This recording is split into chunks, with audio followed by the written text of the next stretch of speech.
Concrètement, dans la pratique, qu'est-ce qu'on constate? On constate que certaines personnes vont mal se soigner ou vont plus se soigner simplement parce qu'ils n'ont plus les moyens.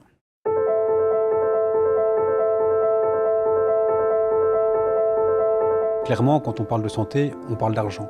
Et on parle de beaucoup d'argent. En fait, se soigner, ça coûte cher et ça coûte de plus en plus cher. Si on prend l'exemple des médicaments, à chaque fois qu'un nouveau traitement va arriver sur le marché, il va être hors de prix.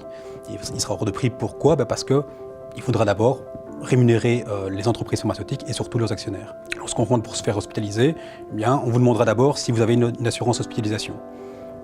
Et après, on vous dira combien ça coûte. Si vous avez la chance d'en avoir une, ça vous coûtera plus cher.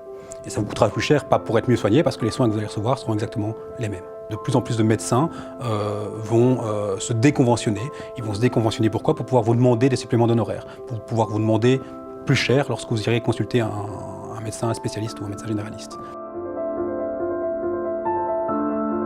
Alors, empêcher la marchandisation, empêcher le commerce de la santé, ce sont des chantiers énormes.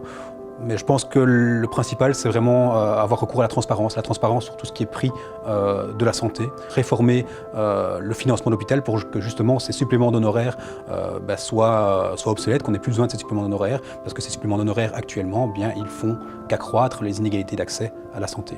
En gros, il faut se rappeler que finalement, la santé, c'est un droit et ça ne doit pas devenir un luxe.